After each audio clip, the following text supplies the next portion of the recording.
BJP 2024 के लोकसभा चुनाव को लेकर पूरी तैयारी के साथ मैदान में उतरी है। हमारे साथ राज्यसभा सांसद कृष्ण पवार हैं, उनसे जान लेते हैं क्या कुछ चल रहा है चुनाव की तैयारियों में और क्या लगता है कि बीजेपी जो लगातार दावा कर रही है कि 10 की 10 सीटें जीतेंगी, वो भी कहाँ है?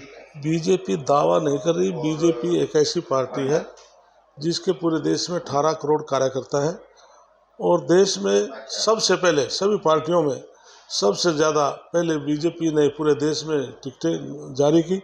विपक्ष अब तक फैसला भी नहीं ले पा रहा भाई हमारे भारतीय जनता पार्टी के उम्मीदवार का सामना कौन सा उम्मीदवार उतारे। इसी से कमजोरी साबित होती है कि भारतीय जनता पार्टी के उम्मीदवार मजबूत हैं। निश्चित तौर से जो 370 का बीजेपी का जो आंकड़ा है और एनडीए का 400 पार का निश्चित से पूरा होगा। देश समझ चुका है कि आज देश किस दिशा में जा रहा है। आप आर्थिक आधार की बात लें तो देश 15वें स्थान से आज 5वें स्थान पर खड़ा है, तो प्रधानमंत्री जी का विज़न है कि हम तीसरे स्थान पर लेकर आएंगे। इसलिए जो सुरक्षा की दृष्टि से हम दूसरे देशों से हम डिपेंड रहते थे कि हम जो मिलिट्री के जो वेपन्स वगैरह हम सब बाहर से मंगाते थे, लेकिन आज हिंदुस्तान खुद यहाँ से इंपोर्ट कर रहा है हथियार। तो आज सुरक्षा की दृष्टि से भी आज हिंदुस्तान मजबूत है। तो आज बीजेपी का घोषणा पत्र आया है, उसको किस तरह से देखते हैं कि क्या विजन है भाजपा का 2047 तक जो विकसित भारत का एक लक्ष्य लेके चल रहे हैं? देश के प्रधानमंत्री जी ने 4 जातियों को माना है: महिला, युवा, किसान और गरीब। इन 4 समुदाय का जो समाधान पूर्ण रूप से सरकार कर देगी तो भारत निश्चित तौर पर विकसित होगा।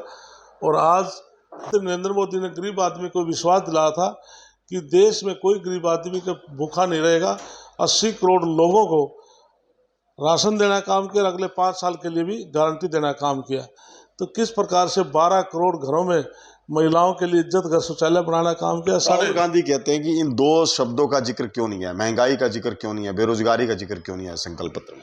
इसमें देश के अंदर आज हमारा जो देश है, हमारा किसान वर्ग है, तो आज फर्टाइल हमारे कई प्रदेश हैं, तो आज किसान भाइयों को जो केंद्र सरकार की सहूलतें मिल रही हैं, तो उसे किसान सम्मान निधि की बात ले लें तो आज पूरे देश में किसानों को समय पर पैसा दिया जा रहा है। तो इसलिए जो राहुल गांधी जो अपनी बात करते हैं, राहुल गांधी ने जो भारत जोड़ो यात्रा जो शुरू की थी, वो भारत जोड़ो यात्रा नहीं थी, वो कांग्रेस जोड़ो यात्रा थी। इसलिए पूरे देश में कांग्रेस टूटी हुई है और विशेष तौर से हरियाणा प्रदेश में भी 4 दिशाएं हैं, पूर्व, पश्चिम, उत्तर, दक्षिण। तो चारों दिशाओं में उनके अलग अलग से मुख्यमंत्री हैं। अभी जिस तरह से अभय चौटाला का एक बयान था कि बीजेपी को हराने के लिए इनेलो और कांग्रेस को मिलकर चुनाव लड़ना चाहिए, यदि ऐसा हो जाता है, ऐसी संभावना बनती है, तो बीजेपी के लिए क्या राह जो है कठिन होगी? मैं अतीत में जिस पार्टी की आप बात करते हैं बहुत लंबे समय तक रहा हूँ।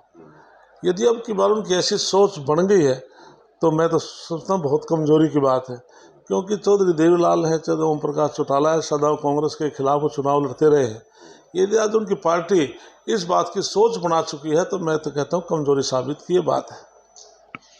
तो बिल्कुल देखिए, जिस तरह से बीजेपी ने अपना संकल्प पत्र जारी किया, उसके बाद कहीं ना कहीं एक मजबूत दावा किया जा रहा है कि समाज के हर वर्ग के, देश के हर वर्ग के लिए इस संकल्प पत्र में कुछ ना कुछ घोषणाएं शामिल की गई हैं, चाहे वो प्रधानमंत्री आवास योजना की हो, चाहे वो स्वास्थ्य से जुड़ी हुई या किसानों से जुड़ी हुई, चाहे युवाओं से जुड़ी हुई, वो तमाम योजनाएं बीजेपी ने अपने संकल्प पत्र में रखी हैं।